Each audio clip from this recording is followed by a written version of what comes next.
예, 촛불과 탄핵 그리고 조기 대선으로 출범한 문재인 정부. 벌써 40일이 넘어갑니다. 하지만 많은 기대를 안고 출범했지만 아직 국무위원 인선조차 마무리를 못하고 있습니다. 또 중점과제라고 했던 일자리 추경도 야당의 반대에 부딪혀서 진척이 없는 상황이죠. 그런 와중에 이번 주에는 한미 정상회담도 예정이 돼 있습니다. 참 굵직굵직한 고비마다 이분의 해안이 궁금해지곤 했습니다. 그래서 초대했습니다. 연결을 해보죠. 도올 김용옥 선생님 안녕하세요. 아유 오랜만입니다. 오랜만에 뵙습니다. 또 중요한 시기에 이렇게 초대를 저희가 하게 됐는데 요새는 근데 노자에 대한 책을 집필 중이시라고요. 예, 평생 전공한 것이기 때문에 동양 고전을 제대로 이해하게 만드는 것이 문재인 정부를 맞이하는 국민들의 마음 자세에도 더 도움이 되리라고 생각돼서 노자에 관한 제 평생의 그 생각을 집대성하고 있습니다. 그런 중이시군요. 노자. 네. 지금 문재인 정부 40일이 이제 넘어갑니다. 한 달 조금 넘었습니다. 네. 이 정부를 어떻게 평가하고 계시는가? 이 질문부터 좀 시작을 해보죠. 현 정부에 대한 객관적인 평가는 갖추어지질 않았기 때문에 예. 단정적으로 뭐를 평가하기에는 너무 이른 시기입니다. 그렇지만은 일을 하고 있다라는 느낌을 국민에게 듬뿍 주었고 그만큼 국민들의 기대감을 충족시키고 있다고 저는 보는데 예. 요번 그 한미 정상 회담이야말로 예. 지금 이 정부를 판가름할 수 있는 어떤 결정적인 계기가 될 수 있는 그런 성과가 나와야 되지 않을까 이렇게 생각하고 있습니다. 자, 그럼 하나하나 좀 그 말씀들을 하나하나 좀 분석해보죠. 네. 우선 뭔가 일을 하고 있구나라는 느낌? 이런 걸 받으신다고요? 네네네네. 그 말은 무슨 얘기냐면 여태까지 정권을 잡으면은 그야말로 부귀 권력에만 매달렸지 진정한 그 국민이 바라는 대의를 향한 일을 정말 노심초사 일을 하는 그 정권이 없었다는 의미예요. 그래서 이 문재인 정권은 그래도 뭔가 그 일을 하고 있다라는 느낌을 확실히 주잖아요. 하루에 한 개씩 뭔가 진짜 일이 있었어요. 그러고 보면은 네. 하나하나 처리되는 모양새. 그래서 그런지 국민들 지지율이 상당히 높습니다. 네. 근데 국정이 쉽게 풀려가는 모양새는 아니에요. 정치권을 돌아보면. 일단 내각 인선이 마무리가 안 된 상태입니다. 강경화 외교장관 임명을 기점으로 해서 특히나 야당의 반발이 거센 상태. 지금 상임위도 보이콧했다가 이제 인사청문회 이번 주부터 다시 시작할 정도로 지금 어려운 상황인데 야당은 얘기합니다. 지금 대통령이 국민 지지율 믿고 야당들하고 소통 안 하려고 한다. 박근혜 정부를 향해서 소통 안 된다 했지만 지금 자신들이 소통 안 하고 있다. 협치를 파괴하고 있다. 어떻게 생각하세요? 그 중요한 것은 지금 이 정권이 빨리 하고자 하는 일을 할 수 있도록 일단 그런 문제는 좀 넘어가고 진정한 그 사람들이 이 정치를 해 나갈 때 거기다가 브레이크를 걸어야지. 너무 지금 인선이라는 이런 문제를 가지고 그 야권에서 그 물고 늘어지면은 국민들의 눈에 너무하다라는 느낌을 주게 되면은 결국은 자기들이 앞으로 뭐 지방선거나 총선이나 이런 데 있어서 더 그 피해를 볼 수도 있다는 것을 생각을 해야죠. 알겠습니다. 일단은 좀 일할 수 있게끔 뭔가 좀 진용을 좀 꾸리고 뭔가 해볼 수 있는 발판이라도 마련을 해줘야 되지 않겠느냐 이런 호소셨는데 네네. 알겠습니다. 개혁에 대한 얘기를 해보죠. 어찌해서 이렇게 인선이 마무리된다고 하면 그다음에는 그 내각이 개혁을 추진하려 할 텐데 그때 또 한 번 저항이 일어날 가능성이 높습니다. 주말에 이 보도를 어떻게 보셨는지 모르겠습니다만 상당히 출렁였던 보도가 뭐냐면 검찰 내부에서 문 대통령을 놓고 문 아무개 어디까지 가나 보자 이런 분위기가 있다는 거예요. 법무부 장관 한두 명만 연속으로 낙마시키고 2달만 시끄럽게 하면 국민들의 신임도가 떨어져서 지지율은 50% 밑으로 떨어질 거다. 뭐 이런 얘기들이 들린다는 겁니다. 하여튼 이 검찰은 우리나라에서 가장 변하기 어려운 집단이고 사고가 예. 그리고 지금 법조계라고 하는 것은 예. 그동안 국민들이 재판을 받을 수 있는 그 모든 권리를 그 자체의 냉정한 그 법에 의해서 집행한 사람들이 아니라 그 법조계라고 하는 하나의 시스템 속에서 과연 자기들이 어떤 평점을 받느냐는 것을 계산하면서 국민에게 피해를 준 세력들이기 때문에 어떤 경우에도 법조계는 대대적인 개혁에 착수해야죠. 자기들 스스로. 스스로 착수해야 된다. 예. 근데 이게 스스로 되겠습니까? 국민들과 정부가 같이 압력을 넣어야죠. 과거의 법조계에 대한 국민들의 인식과 예. 지금 현재 국민들이 법조계에 대해서 가지고 있는 인식은 아주 다릅니다. 촛불혁명을 거친 민심이라고 하는 것은 예. 과거의 최순실이나 이런 모든 문제가 결국은 법조계가 권력의 시녀 노릇을 하기 때문에 생기는 문제들이거든요. 그걸 국민들도 지금은 분명히 알고 있다. 그 말씀이신 거예요. 그렇고 국민들은 이러한 문제에 대해서는 확고하게 새로운 국면이 도래해야 된다는 확신이 있는 거죠. 국민들에게. 국민적인 열망이 그 어느 때보다 크기 때문에 어떻게 보면은 이 저항이라는 것도 이번에는 넘을 수 있을 것이다. 개혁이 성공할 것이다. 이런 말씀 또 오늘 김용옥 선생님 지금 만나고 있습니다. 그나저나 이런 와중에 국내 상황은 이런데요. 지금 이제 국외로는 한미 정상회담이 예정이 되어 있습니다. 아까 그러셨어요. 이 한미 정상회담이 굉장히 중요하다. 왜 이렇게 굉장히 중요하다 생각하셨을까요? 지금 한미 정상회담이라고 하는 것이 이게 제가 알기로 한미 정상이 만난 것이 요번이 64번째라든가 하여튼 60여 차례나 되는 기나긴 역사를 가지고 있는데 여태까지 그 한미 정상이라고 하는 것은 진정한 의미에서 정상회담이 아니었어요. 무슨 얘기냐면 이 종속적 지위에 있는 사람이 자기가 정권의 정당성이 없기 때문에 그 정당성을 인정받기 위해서 천자를 아련하러 가는 식의 회담들이었다고. 그 말하자면 조아리고 가는 회담이었다 이런 말씀이시군요. 자체내로 그 정권의 확고한 도덕성이나 정당성이 부족했기 때문에 확보가 안 되니까 그것을 인정받기 위해서 그 가장 강력한 봉인을 받기 위해서 가장 세계적으로 센 세력의 봉인을 받기 위해서 가는 하나의 그 종속적인 인준의 그런 지원이라든가 이런 것이 목적이었단 말이에요. 예를 들면 박정희가 그 케네디를 만나러 갔을 때도 그런 목적으로 갔는데 케네디가 아주 개무시를 하고 아주 푸대접을 했거든요.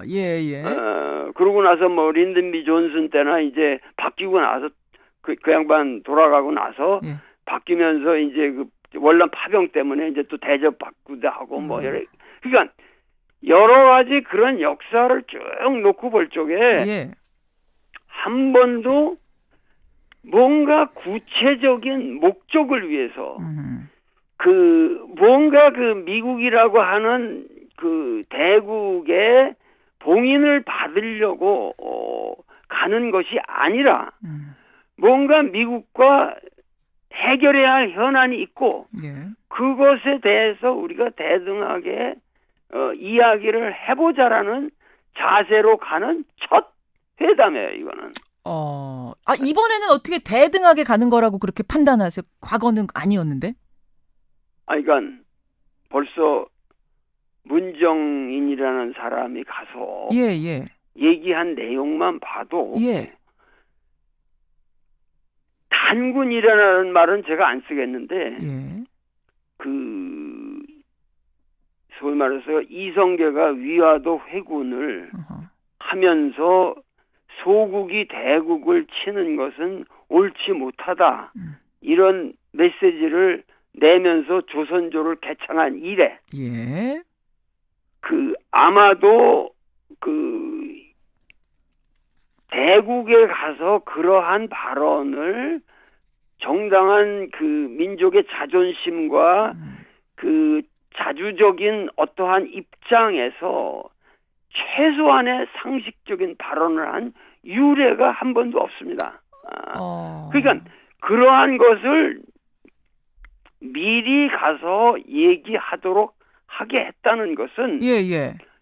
뭐 문재인이라는 사람이 바둑도 아마 4단이나 된다고 그러는데 예.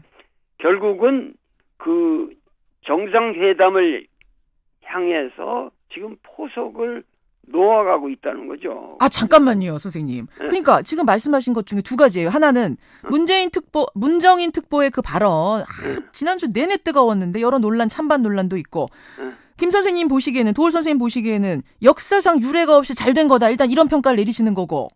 아니, 그거는, 아니, 그건 너무도 당연한 얘기들 아니에요? 그 문정인이라는 사람은, 그 사람은 무슨, 여기, 우리가 잠깐만 한국 사람이라는 그 입장을 떠나서, 예, 예. 미국 정치학회 부회장까지 했던 사람이고, 미국인들을 10여 년 동안 가서 가리켰던 사람들인데, 예. 나도 미국 가면 미국 사람들을 내 제자의 입장에서 내가 얘기를 하는 거지, 무슨 그 사람들을 바라보면서만 얘기를 하는 건 아니란 말이죠. 그러니까 그 입장에서 볼 적에 문정인이 가서 얘기한 내용들은 그건 최소한의 나는 무슨 큰 것이 아니라 상식적인 얘기라고 봐요. 어떤 얘기인고 하니, 그러니까 북한이 핵 동결하면 우리가 한미 군사훈련 축소할 수 있다. 협상이란 건 주고받는 거다. 뭐 이런 얘기들을 했단 말입니다. 그때 이제 일부에서는 가지고 뭐 동맹이 깨진다면 그게 무슨 동맹이냐 뭐 이런 얘기도 했죠. 예. 근데 이제 일각에서는 아니 미국의 심기를 그렇게 건드리면 어떡하냐. 특히 한미 정상회담 이제 문재인 대통령이 가서 정상회담 해야 되는데 분위기 이렇게 살벌하게 만들면 어떡하냐고 하면서 굉장한 비난이 쏟아졌단 말입니다. 그런 말을 하는 사람들은 제가 말씀드릴 수 있는 것은 지금 여기 이렇게 디테일하게 들어가면 참 끝이 없는데 예. 가장 중요한 것은 지금 우리가 지금 노력하고자 하는 것은 예. 역사의 거대한 축을 바꾸려고 하고 있는 거예요. 촛불혁명이라고 하는 것은 단순하게 지금 정권을 바꾼 게 아니에요.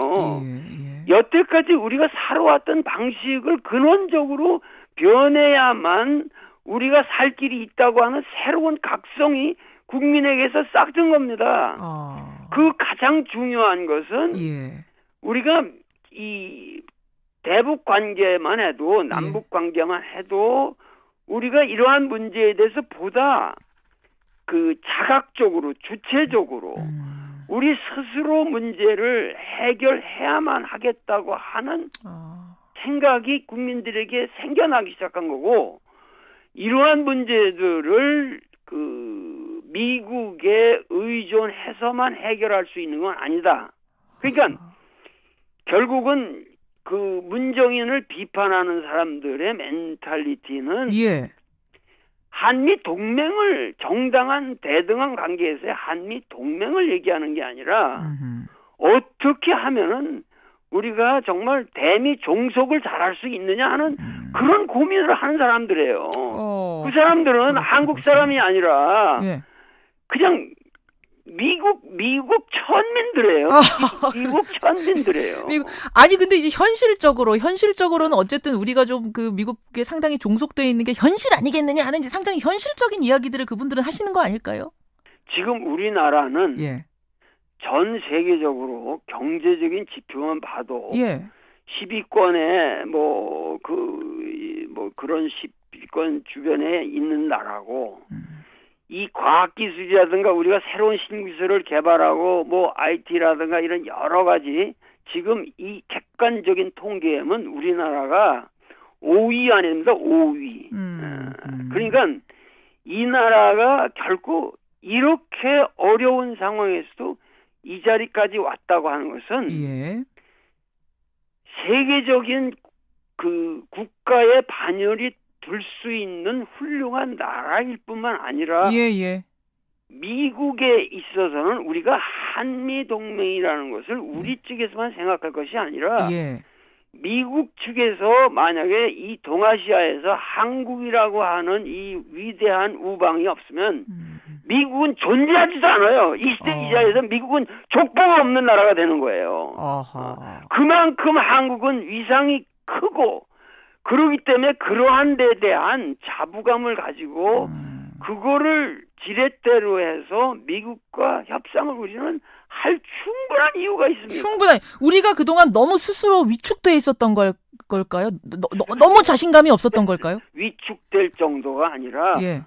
완전히 그 임진왜란 같은 거를 갖다가 그 이순신 같은 그런 위대한 명장들이 사실은 그 국난을 극복했음에도 불구하고 선조가 뭐라 그랬냐면 예. 그 명나라에서 온 천병이 우리를 구해줬지 이순신은 아무런 공로가 없다고 그랬어요. 그 사람이. 그랬었죠. 예, 그러니까 무슨 얘기냐면은 완전히 그 뭐 위축 정도가 아니라 예. 그 자멸 아주 그 자기를 그 비하시키는 것이 그것이 상식화돼 있다는 얘기죠. 자기 비하, 우리 스스로. 자기 비하가 상식화돼 있다는 거예요. 미국 앞에 서면 작아지는, 대강대국 앞에 서면 작아지는 어떤 그런 뭐 관습이라고 그럴까요?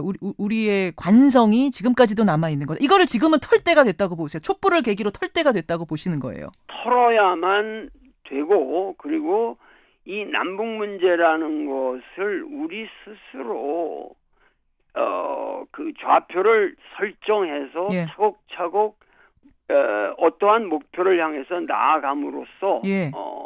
지금 예를 들면 뭐 그 태권도만 해도 엊그저께 북한에서 왔고 평창 올림픽도 우리가 서로 같이 단일팀. 같이 이거를 한번 행사를 치러보자. 예.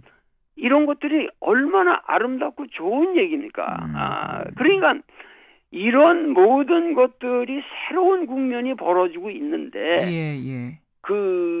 그러한 것에 의해서 뭐냐면은 미국으로 하여금 동아시아 질서를 그 무슨 미사일 방어 체계니 말이죠. 이런 예. 터무니없는 이미 닉슨 독토린에서부터 이미 미국이 회전한 그러한 문제를 놓고 이제 와서 이 동아시아 질서를 전쟁 패러다임으로 평화 패러다임으로 가지 않고 전쟁 패러다임으로 간다면 예.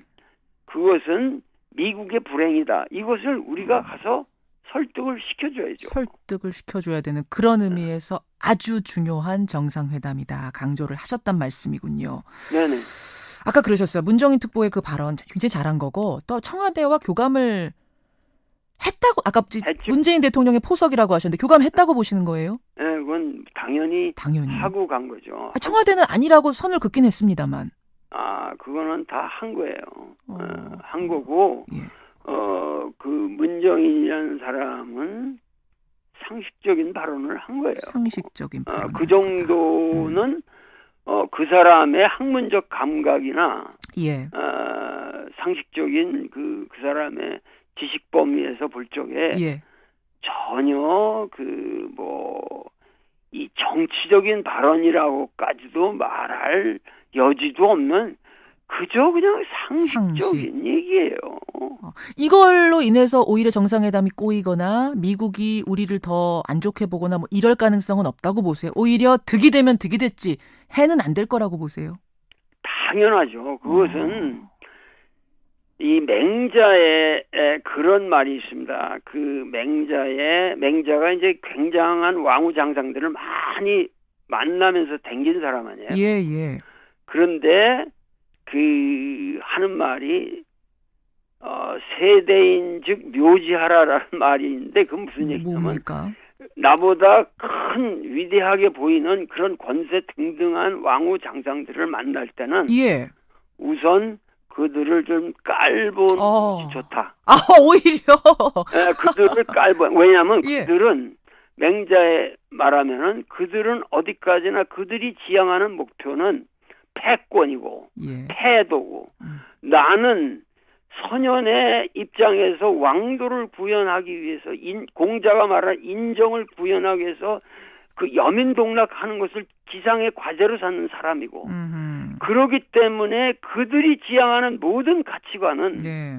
나에겐 하등이 필요가 없는 것이기 때문에 우선 그들을 만날 때는 그들을 깔보고 협상하는 게 좋다. 이것이 진심 하편에 있습니다. 그렇군요. 맹자왈이군요. 그야말로. 맹자 말이에요. 이건 내 말이 아니라. 예. 그런데 우리는 그러한 마음의 거리를 두고 봐야 되지만 나는 가서 트럼프를 깔보면 안 된다고 생각합니다. 네, 뭐 그런 의미는 아니고. 인간적으로 예. 트럼프를 가서 사랑해줘야 되고. 사랑을 해줘야 됩니까? 트럼프를 대접하고 그리고 노인으로서 어디까지나 대접하고 여태까지 정치인들과는 다른 요소가 있는 사람이라는 것을 인정하고 그가 새로운 국면을 개척할 수 있도록 하기 위해서는 그의 마음을 우선 감정적으로 얻어야 됩니다. 지금부터는 아마 이제 문재인 대통령에게 하시는 조언이라고 저는 생각을 하는데 네, 그래서 당당하게 임하되 사랑하라. 마음 자세는 어느 정도 디스턴싱 하나의 거리를 두되 예. 그 여태까지 트럼프는 당선이 된 이후로 예. 어디 가서든지 사실은 이렇게 대접을 못 받았단 말이에요. 천덕꾸러기 같은 느낌이 좀 있었죠. 예, 그런데 예. 우리는 가서 그를 아주 존중을 해주고 정당한 정치인으로서 대접을 해주는 마음 자세로 예. 그의 마음을 환심을 우선 사야 됩니다. 일단 마음을 사야 한다. 환심을 사고 그렇고 그와 여태까지 미국의 그 어떠한 프로페셔널한 정치인이라고 하는 계보에 있는 사람들은 예. 무조건 한국 같은 나라를 깔보고 그리고 한국에 대해서 관여를 하지 않으려고 그랬어요. 그렇기 때문에 그 오바마 같은 사람도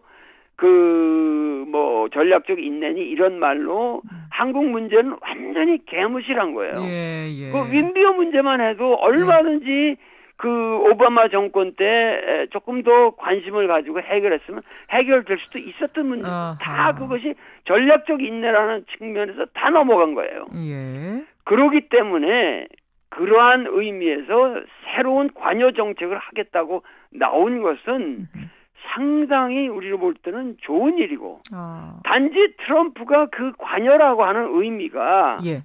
그 북한에다가 뭐 무력 행사를 하든가 이런 식의 관여가 아니라 얼마든지 평화의 이니셔티브를 가지고 미국이 북한을 설득시킬 수 있는 얼마든지 여지가 있다. 예. 이것을 설득을 해야 되는데 예. 그 설득의 제일 중요한 것은 여태까지 우리나라가 미국 가서 우리 남한 정부가 북한 정부와 좋은 관계를 유지하고 싶고 우리 문제는 우리가 평화적으로 해결하고자 하는 것이 우리 국민의 열망이라고 하는 것을 미국의 지도자들이 확실하게 이해를 해줬으면 좋겠습니다.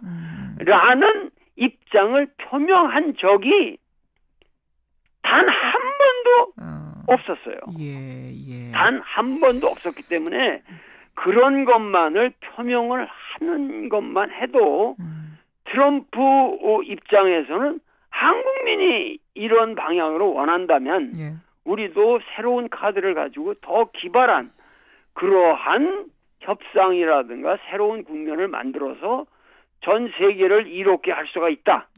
이러면서 트럼프는 이 북한 문제를 계기로 해서 자기가 그 탄핵의 국면에 빠져 있는 그런 곤궁한 처지를 벗어날 수도 있다는 얘기죠. 우리가 지금 이런 표현이 어떨지 모르겠습니다만 잘 이용할 수 있는 굉장히 좋은 환경이란 말씀이시네요. 오히려 오히려 우리가 트럼프 정권보다는 국민의 열망을 담지한 도덕성을 가지고 있기 때문에 우리는 도덕적인 정부의 세계적으로 모범이 되는 도덕적 정부의 수장으로서 지금 도덕성을 획득하지 못한 트럼프에게 네. 새로운 도덕성을 부여해 줄 수 있는 그런 세계사적 사명을 가진 사람이 지금 가고 있는 거예요. 오히려 우리가 그에게 도덕성을 인준해 줄 수 있는, 부여해 줄 수 있는 상황이 됐다. 그런 지금 우리는 입장에 있는 나라고 예, 예. 그런 입장에 있는 지도자고 예. 거기에 대해서 우리 국민이 뿌듯한 자부심을 가져야 되는 이런 마당에 예. 그 야당의 지지부진한 그런 어떠한 이야기로 인해서 국민들의 판단이 흐려진다든가 이래서는 아니 되겠다. 난 알겠습니다. 정말 이 자리에서 우리 김 앵커하고 대화를 하는 것뿐만 아니라 예. 국민들에게 나는 정말 예. 이 시대를 사는 사상가로서 눈물을 흘리며 호소하고 싶어요. 예. 여러분들 제발 진정으로 우리가 촛불을 들어야 할 시기는 바로 이번 주입니다. 바로 미국에 가서 이 문재인 대통령이 예. 미국에서 협상을 벌이는 이 시기야말로 국민들이 마음에 촛불을 들고 우리가 갈구했던 열망을 이제 조금이라도 더 미국 땅에 펼쳐질 수 있도록 그들을 우리 대표단들을 전부 지원하고 도와줘야 된단 말이죠. 그렇게 보시는군요. 네. 정리를 좀 하자면 미국에 가서 트럼프 대통령 만날 때 그를 인간적으로 존중하고 사랑하는 자세를 바탕에 깔고 당당하게 우리 할 말을 해라. 자부심을 가지고 대하라. 그러면 반드시 이번 정상회담은 성공할 것이다. 이런 조언으로 받아들일 수 있겠네요. 네네네. 예, 예. 문재인 대통령이 오늘 인터뷰를 좀 듣고 갔으면 좋겠어요, 정말. 그러니까는 이 북핵 문제라고 하는 것은 예. 그것은 북한 입장에서는 남한과의 문제만이 아니라고 생각하거든요. 예, 그러니까 예, 어디까지나 그렇죠. 미국과 자기들은 전쟁을 치렀고 예, 예. 그 6.25 전쟁 이래 여태까지 누적된 문제를 풀기 위해서는 미국이 적극적으로 나서는 것이 정당합니다. 그리고 그것을 여태까지 미국이 나서지 않고 중국의 중재를 통해서 해결하려고 했던 것도 한계가 뻔한 거고 지금 더 이상 먹히질 않습니다. 알겠습니다. 예. 그러한 상황에서는 문재인 대통령은 안심하고 트럼프에게 미국이 적극적인 역할을 하십시오. 예. 우리가 도와드리겠습니다.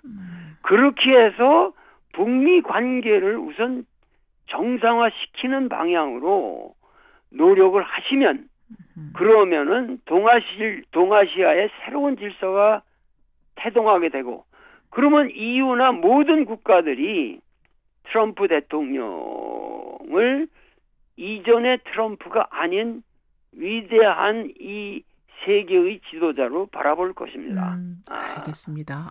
중요한 부분들 오늘 요목조목 짚어주셨습니다.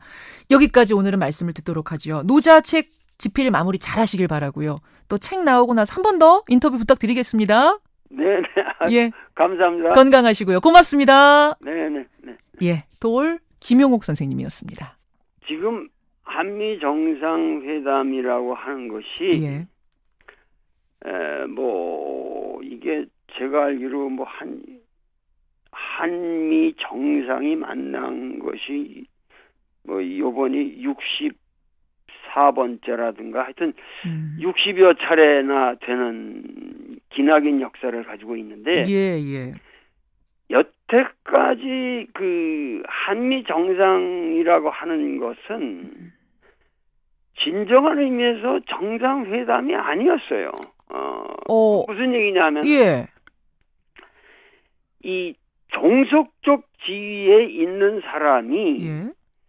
자기가 정권의 정당성이 없기 때문에 그 정당성을 인정받기 위해서 천자를 아련하러 가는 식의 아하. 회담들이었다고. 그 말하자면 조아리고 가는 회담이었다 이런 말씀이시군요. 자체내로 그 정권의 확고한 도덕성이나 정당성이 부족했기 때문에 확보가 안 되니까. 그것을 인정받기 위해서 예. 그 가장 강력한 봉인을 받기 위해서 가장 세계적으로 센 세력의 봉인을 받기 위해서 가는 하나의 그 뭐랄까 종속적인 인준의 뭐 그런 지원이라든가 이런 것이 목적이었단 말이에요.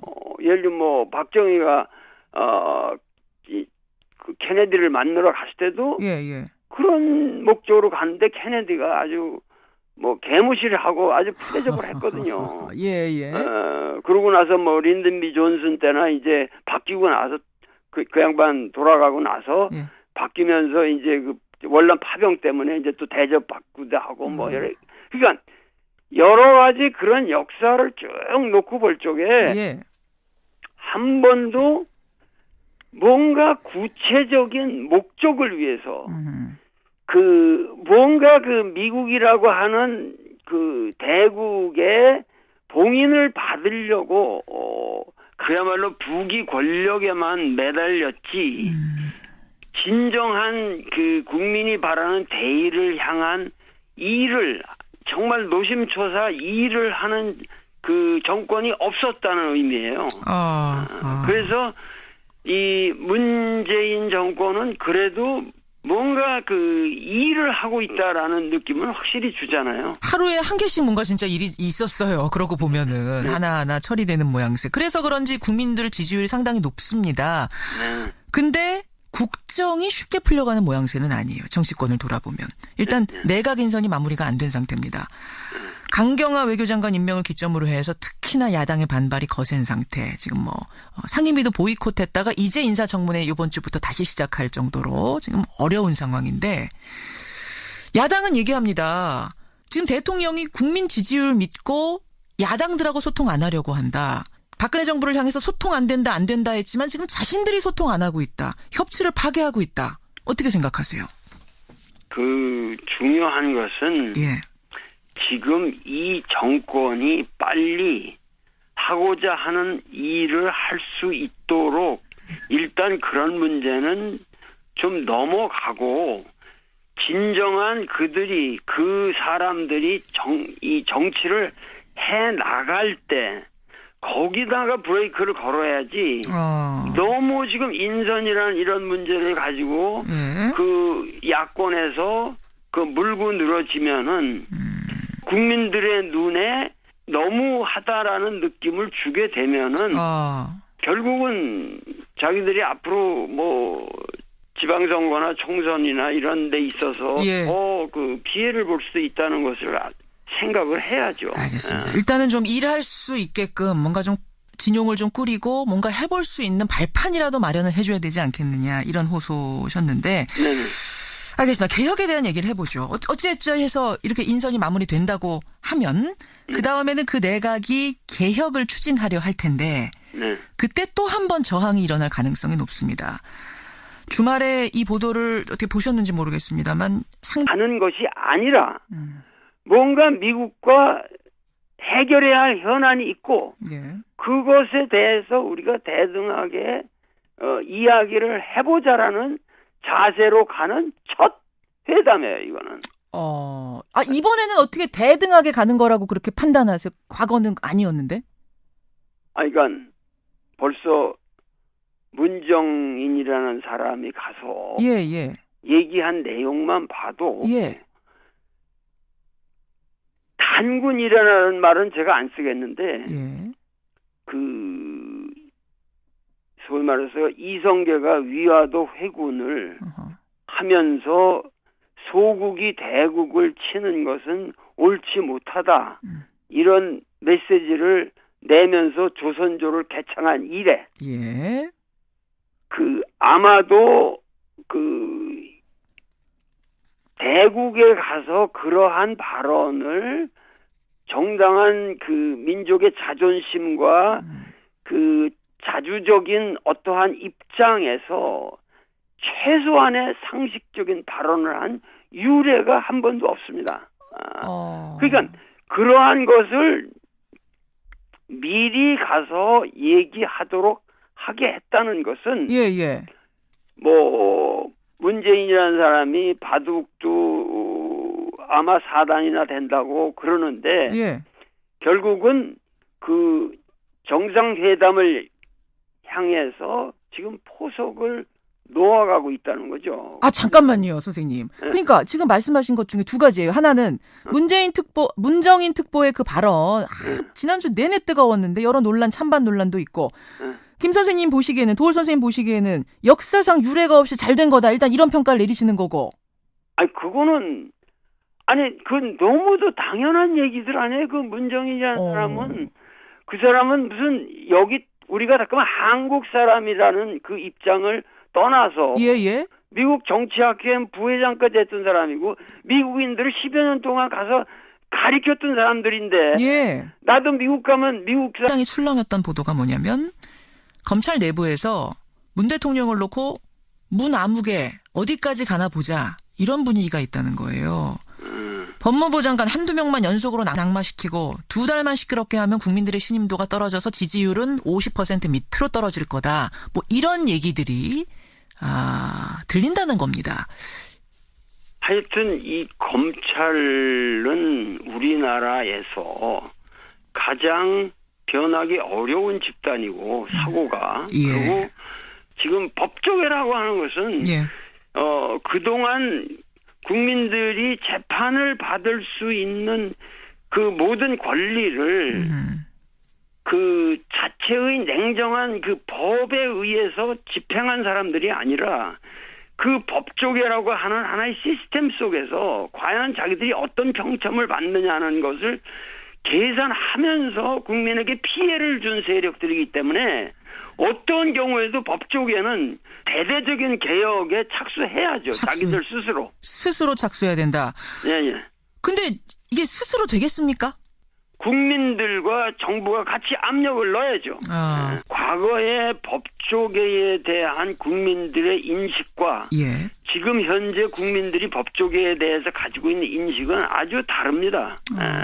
촛불혁명을 거친 민심이라고 하는 것은 과거의 최순실이나 이런 모든 문제가 결국은 법조계가 권력의 시녀 노릇을 하기 때문에 생기는 문제들이거든요. 그걸 국민들도 지금은 분명히 알고 있다. 그 말씀이신 거예요. 그렇고 국민들은 이러한 문제에 대해서는 확고하게 새로운 국면이 도래해야 된다는 확신이 있는 거죠. 국민들에게. 국민적인 열망이 그 어느 때보다 크기 때문에. 어떻게 보면은 이 저항이라는 것도 이번에는 넘을 수 있을 것이다. 개혁이 성공할 것이다. 이런 말씀 또 올 김용옥 선생님 지금 만나고 있습니다. 그나저나 이런 와중에 국내 상황은 이런데요. 지금 이제 국외로는 한미 정상회담이 예정이 돼 있습니다. 아까 그러셨어요. 이 한미 정상회담이 굉장히 중요하다. 왜 이렇게 굉장히 중요하다 생각하셨을까요? 촛불과 탄핵 그리고 조기 대선으로 출범한 문재인 정부. 벌써 40일이 넘어갑니다. 하지만 많은 기대를 안고 출범했지만 아직 국무위원 인선조차 마무리를 못하고 있습니다. 또 중점과제라고 했던 일자리 추경도 야당의 반대에 부딪혀서 진척이 없는 상황이죠. 그런 와중에 이번 주에는 한미 정상회담도 예정이 돼 있습니다. 참 굵직굵직한 고비마다 이분의 해안이 궁금해지곤 했습니다. 그래서 초대했습니다. 연결을 해보죠. 도올 김용옥 선생님 안녕하세요. 아유 오랜만입니다. 오랜만에 뵙습니다. 또 중요한 시기에 이렇게 초대를 저희가 하게 됐는데 요새는 근데 노자에 대한 책을 집필 중이시라고요. 평생 전공한 것이기 때문에 동양고전을 제대로 이해하게 만드는 것이 문재인 정부를 맞이하는 국민들의 마음 자세에도 더 도움이 되리라고 생각돼서 노자에 관한 제 평생의 그 생각을 집대성하고 있습니다. 그런 중이시군요. 노자. 지금 문재인 정부 40일이 이제 넘어갑니다. 한 달 조금 넘었습니다. 이 정부를 어떻게 평가하고 계시는가? 이 질문부터 좀 시작을 해보죠. 현 정부에 대한 객관적인 평가는 주어지질 않았기 때문에 예. 단정적으로 뭐를 평가하기에는 너무 이른 시기입니다. 그렇지만은 일을 하고 있다라는 느낌을 국민에게 듬뿍 주었고 그만큼 국민들의 기대감을 충족시키고 있다고 저는 보는데 예. 요번 그 한미 정상 회담 이야말로 예. 지금 이 정부를 판가름할 수 있는 어떤 결정적인 계기가 될 수 있는 그런 성과가 나와야 되지 않을까 이렇게 생각하고 있습니다. 자, 그럼 하나하나 좀 그 말씀들을 하나하나 좀 분석해보죠. 우선 뭔가 일을 하고 있구나라는 느낌? 이런 걸 받으신다고요? 네네네네. 그 말은 무슨 얘기냐면 예. 여태까지 정권을 잡으면은